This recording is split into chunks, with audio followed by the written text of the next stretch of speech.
In today's video, I'm going to show you how to use ChatGPT on Discord in just a few simple steps. This is a quick and easy way to add a ChatGPT bot to your Discord server, so you can start using AI right inside your community. If you run a server for friends, gaming, study groups, or content creation, this can be a really useful tool. And if you enjoy tutorials like this, make sure to hit the like button and subscribe for more helpful step-by-step guides. All right, let's get into it. First, open your browser and type ChatGPT for Discord into the search bar.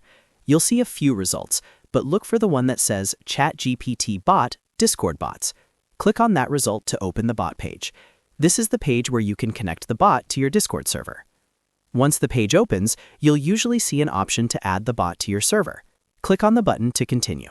After that, you'll be asked to choose the server where you want to add the bot. Select the correct Discord server from the list. Make sure you pick the server you actually want the bot to join, because that's where it will appear inside Discord. After selecting the server, click Continue. You may be asked to review permissions or authorize the bot. If that happens, just follow the on-screen steps and approve the connection.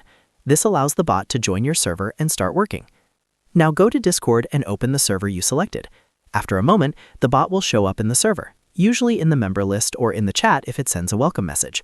That's it. The bot is now added to your Discord server and ready to use. From here, you can start interacting with the bot based on the commands or features it supports. Depending on the bot, you may be able to ask questions, generate responses, or use ChatGPT-style AI features directly in Discord without switching tabs.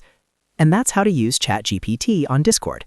It only takes a few clicks, and once the bot is added, you can start using it right away.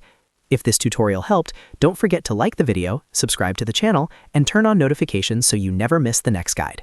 Thanks for watching, and I'll see you in the next one.